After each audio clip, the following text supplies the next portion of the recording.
everybody. I'm here at the Drake Hotel in Chicago, and I'm here with one of my favorite authors, who is Pam Allyn. She wrote the book, What to Read When. I featured it on my site already, I'm sure you remember.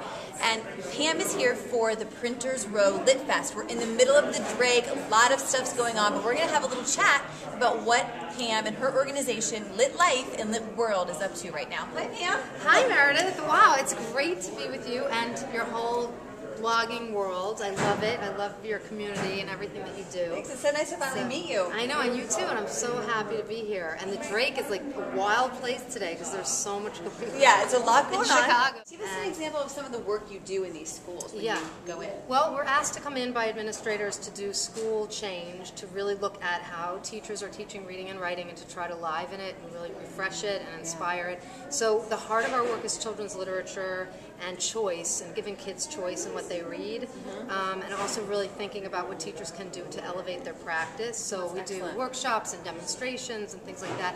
And this summer, you know, we started Lit World 2 years ago, so we're going to Africa again for our fourth time. Yep. And you go into schools in Africa then? Yep, we go into schools. We're in Kenya. We're working in this amazing community. It's called Kibera. It's actually considered, I hate to even use the word, but it's a slum it's a huge, horrifyingly poor place to live. But the truth is that the children want to go to school, parents want them in school. There's a hunger and a drive to succeed and to be part of the world of learning and communication, and you never feel it so much as you feel it in a place like that, where, you know, a mother will say to me, there's nothing I want more, I don't care if I have nothing to eat today, but I want my kid to be in school.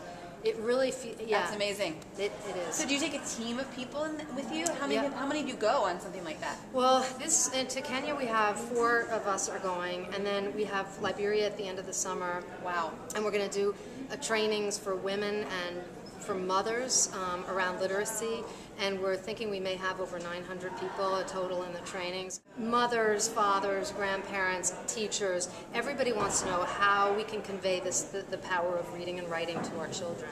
Well, for any of my viewers that are watching, is there any way that we can get involved in this in any way? Most definitely. First of all, to come to our Facebook page on Lit World's Facebook page and tell us that you're interested.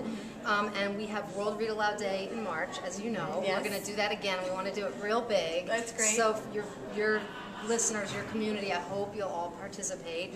And really, you know, we have lots of fundraising efforts going on. We really need support for books and for materials and supplies and for our delegations to keep doing this work. Excellent. Okay, so one last thing that Pam is going to talk to us about that she shares with a lot of people is how to keep your kids reading throughout the summer and reading quality literature throughout the summer. So what are some tips?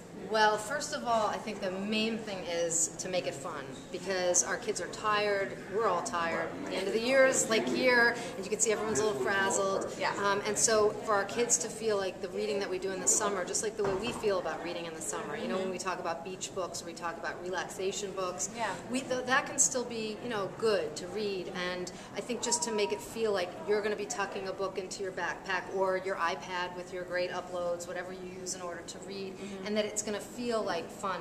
I think series books are also great in the summer because it's a little more leisurely, you kind of spread out the time. And then the other thing is really not to be critical of what our kids read, especially over the summer. So if you see them browsing around in comics, or you see them looking at the graphic stuff. This is so touching, because I have a master's in education and in children's literature. Like, this is I know this in theory, but having 2 boys who are sitting over there, they're reading like great books. One's reading Ranger's Apprentice. The other one's into the Tom Clancy series now. Yeah, that's awesome.